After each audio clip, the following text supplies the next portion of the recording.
खास कार्यक्रम है। क्या आप सभी जानते हैं कि देवताओं के गुरुदेव गुरु बृहस्पति ना केवल राशि परिवर्तन करने वाले हैं दोस्तों, अभी तो पूरे 12 साल के बाद, सही सुना आपने, पूरे 12 साल के बाद कर्क राशि में प्रवेश करेंगे, यानी कि उच्चस्थ, यानी कि एग्जॉल्टेड हो जाएंगे, उच्च के होने जा रहे हैं। कब? 19 अक्टूबर को। और 19 अक्टूबर से लेकर 3 दिसंबर तक बृहस्पति उच्च के रहेंगे 46 दिन के लिए। लेकिन ये 46 दिन बृहस्पति का उच्च का होना और आपके सेकंड हाउस में होना आपके जीवन में आखिर क्या प्रभाव डालने वाला है, क्या प्रभाव नहीं, आपको क्या फल देने वाले हैं, सब कुछ बताऊंगा बहुत डिटेल में। क्योंकि ये बृहस्पति का जो राशि परिवर्तन कुछ समय के लिए हो रहा है ना, ये आपके जीवन में एक बहुत बड़ा बदलाव लेकर आ सकता है, बहुत कुछ चेंज लेकर आ सकता है। हालांकि बृहस्पति यहां पर आएंगे 46 दिन के लिए, उच्च के हो जाएंगे, फिर वापस से वक्री होकर आपके फर्स्ट हाउस में ही आएंगे, है ना। लेकिन चलिए जानते हैं कि ये 46 दिन बृहस्पति का राशि परिवर्तन आपके लिए कैसा होगा। दोस्तों ये कार्यक्रम जन्म राशि, चंद्र राशि प्रधारित है। अगर आप अपनी जन्म कुंडली पे विश्लेषण करवाना चाहते हैं तो नंबर सिर्फ चैनल और वीडियो के डिस्क्रिप्शन में। अभी फिलहाल आपका फोकस यहाँ पे होना चाहिए, क्योंकि ये 46 दिन ना केवल 46 दिन है, ये बहुत महत्वपूर्ण दिन है। देखिए बृहस्पति आपके सेकंड हाउस में आएंगे, समझिए, ध्यान से समझिए। सेकंड हाउस में आएंगे तो सेकंड हाउस में जब बृहस्पति आपके आएंगे तो दृष्टि पड़ेगी यहाँ पे, पांचवी दृष्टि छठे घर में पड़ेगी इधर, सातवीं दृष्टि पड़ेगी यहाँ पे, और नौवीं दृष्टि पड़ेगी यहाँ पे दसम स्थान में। बृहस्पति की 3 दृष्टि होती है, 5, 7 और 9, और खुद बृहस्पति सेकंड हाउस में आएंगे उच्च के। सेकंड हाउस होता है हमारे परिवार का हाउस होता है, कुटुंब मानते हैं सेकंड हाउस को। सेकंड हाउस होता है हमारी वाणी का, हमारी वे ऑफ टॉकिंग का होता है, और सेकंड हाउस होता है हमारा बैंक बैलेंस। कुल मिला के हमारा घर माना जाता है सेकंड हाउस, ठीक है। बृहस्पति यहाँ के स्वामी है और यहाँ के स्वामी होगी यहाँ आ रहे। सबसे पहले तो आपको बोलना चाहूंगा यहाँ पे कि जब 10th लॉर्ड का कनेक्शन सेकंड हाउस से बन रहा है और वापस से 10th हाउस को देख रहे हैं, समझिए 10th हाउस का जो लॉर्ड है बृहस्पति, वो सेकंड हाउस में आके वापस से 10th हाउस को देख रहे हैं।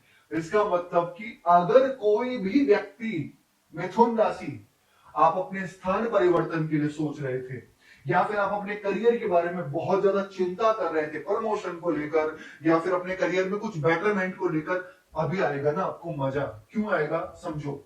यहाँ का जो रिस्पॉन्सिबिलिटी है बृहस्पति के पास है, बृहस्पति उच्च के होने धन स्थान में, और वापस से नौवीं दृष्टि बृहस्पति की यहाँ 10th हाउस में पड़ रही है। That is very very very brilliant.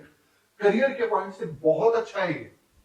या तो अगर आप खाली हैं मिथुन राशि, तो सबसे पहले तो आपको जॉब मिलने की पॉसिबिलिटी बहुत अच्छी है।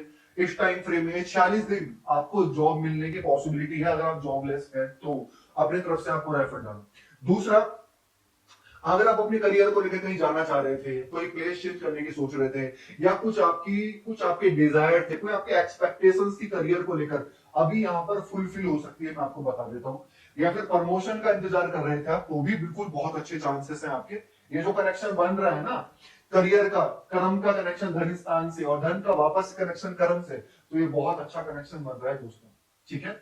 अब एक चीज मैं आपसे और कहूंगा, यहाँ पे बृहस्पति 7th लॉर्ड होकर आपके सेकंड हाउस में आ रहे हैं, यानी कि दिख रहा है कि या तो विवाह होने की संभावना, क्योंकि पत्नी का जो सेकंड हाउस में आना, पत्नी का कुटुंब परिवार से जुड़ना, लाइफ पार्टनर का कुटुंब परिवार से जुड़ना, या तो कहीं ना कहीं लाइफ पार्टनर का आना आपके जीवन में, बातें हो जाना, रिश्ता फाइनल हो जाना, या फिर कोई ना कोई इंटरेक्शन हो जाना जो आपके फ्यूचर लाइफ पार्टनर है।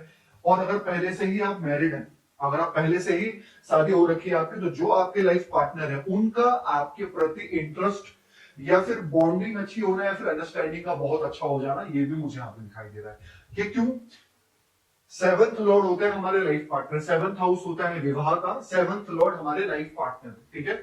तो लाइफ पार्टनर बृहस्पति आपके सेकंड हाउस में आ रहे हैं उच्च के, तो दिख रहा है कि लाइफ पार्टनर का पूरा रोल रहेगा हमारे परिवार के अंदर, ठीक है। ये 40 दिन बहुत अच्छे हैं। अब कुछ और समझाऊंगा आपको। बृहस्पति की दृष्टि छठे पे भी है और 8वें पे भी है। हाँ, ये बृहस्पति की दृष्टि 2 त्रिभाव में पड़ने का मतलब है कि यहाँ पर आपकी शत्रुता भी बढ़ सकती है, इसका थोड़ा ध्यान दीजिएगा।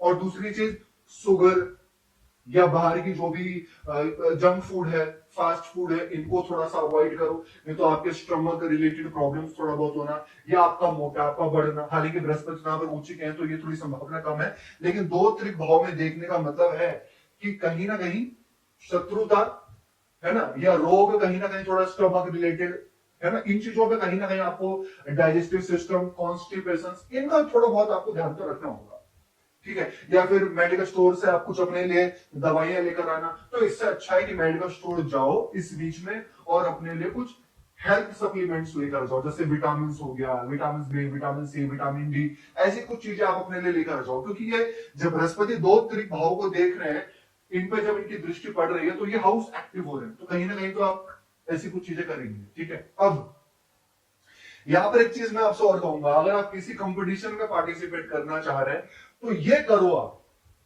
सिक्स्थ हाउस एक्टिव हो रहा है, मंगल के घर पे दृष्टि पड़ रही है बृहस्पति की, तो या तो आप कोई ज्वाइन करो, जिम वगैरह ज्वाइन करो, एक्सरसाइज वगैरह, योगा वगैरह ज्वाइन करो, ऐसा आप कर सकते हैं।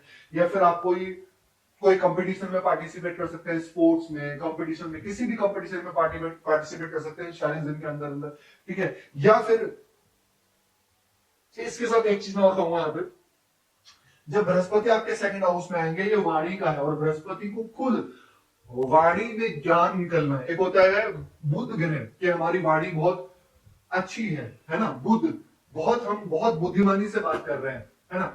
लेकिन जो बृहस्पति है वो दिखाता है ज्ञान, कि आपकी वाणी में ज्ञान कितना अच्छा, आपको सुनने वाले कितना अट्रैक्ट हो रहे हैं, वो बृहस्पति है। और जब सेकंड हाउस में वाणी स्थान में बृहस्पति आ रहे हैं, तो इसका मतलब कि आपका जो भी कम्युनिकेशन से रिलेटेड वर्क है, ठीक है, आप टॉकटिव वाला आपका वर्क है, आप एचआर हैं, आप टीचर हैं, आप प्रोफेसर हैं, आप काउंसलर हैं, ये चीजें आपके लिए बृहस्पति का सेकंड हाउस में आना आपके लिए एक ग्रोथ दिखा रहा है, ग्रोथ दिखा रहा है आपके करियर में, वो भी बहुत अच्छी ग्रोथ दिखा रहा है। या फिर अगर आप कहीं ना कहीं आपका वर्क एस्ट्रोलॉजी से रिलेटेड है, ऑकल्ट नॉलेज से रिलेटेड, दूसरों को हीलिंग करने का काम है आपका, वास्तु से रिलेटेड है, ये बृहस्पति सेकंड हाउस में आपके काम को और आपको बढ़ावा देने वाले हैं और आपको ग्रोथ करने वाले हैं।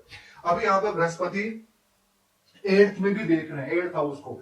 देखिए डिटेल्स नॉलेज के लिए मैं आपको कहा, ऑकल्ट के लिए बढ़िया है ना, अच्छा रहेगा यहाँ पे। अब मैं आपको एक चीज यहाँ पर और कहना चाहूंगा दोस्तों, अगर आप कोई नई कोचिंग या कोई पीएचडी या कोई रिसर्च फील्ड में है या ऐसी जगह पर आप जाने की सोच रहे हैं, तो ये भी आपके लिए जो टाइम फ्रेम है बहुत अच्छा रहेगा, ठीक है। यहाँ पर आप खुद देखेंगे कि आपका बैंक बैलेंस बढ़ने वाला होगा जब आपके बृहस्पति सेकंड हाउस में आ रहे हैं 40 दिन के लिए। मैं कहूंगा बहुत अच्छा ये परिवर्तन हो रहा है, क्योंकि ये सेकंड हाउस वाकई में खुद बहुत अच्छा हाउस माना जाता है, कहीं से भी ये हाउस खराब नहीं है, धन का है, परिवार का है, वाणी स्थान है। अब ये 10th हाउस में जो बृहस्पति की दृष्टि है, एक चीज मैं दोस्तों यहाँ पर आपसे कहना चाहूंगा, जितने भी मिथुन राशि वाले व्यक्ति अगर करियर में किसी भी तरीके से परेशान है, बहुत बड़ा बदलाव आपके जीवन में करियर से रिलेटेड आने वाला है। और धन से रिलेटेड भी, फाइनेंस से रिलेटेड भी या व्यापार से रिलेटेड भी बहुत कुछ अच्छा करने वाले हो। और जब बृहस्पति सेकंड हाउस में आते हैं कुटुंब परिवार में, तो ये संतान पक्ष को लेकर भी और फैमिली प्लानिंग को लेकर भी पॉजिटिव दिखाता है, तो काफी अच्छा रहेगा आपके फैमिली प्लानिंग को लेकर बृहस्पति का सेकंड हाउस में आना। ये बताया दोस्तों कि बृहस्पति का राशि परिवर्तन मिथुन राशि के लिए कैसा है, कहां कहां की लोड होकर कहां कहां दिख रहे हो, क्या फल देने वाले होंगे आपको, क्या उपाय दोस्तों आपको इन जनरल करना चाहिए। 7.5 घड़ियां नहीं चल रही है आपकी, सबसे पहले तो बुध ग्रह का बीज मंत्र करना चाहिए, गायत्री मंत्र का आपको जाप करना चाहिए, हनुमान चालीसा का आपको पाठ करना चाहिए, उगते हुए सूर्य को जल चढ़ाना चाहिए, और बुधवार को, वेडनेसडे को गाय को हरा चारा आपको खिलाना चाहिए, गाय की सेवा करनी चाहिए। कैसे लगी आपको वीडियो, लाइक कीजिएगा, शेयर कीजिएगा, बने रहेगा दोस्तों हमारे साथ में। हर हर महादेव।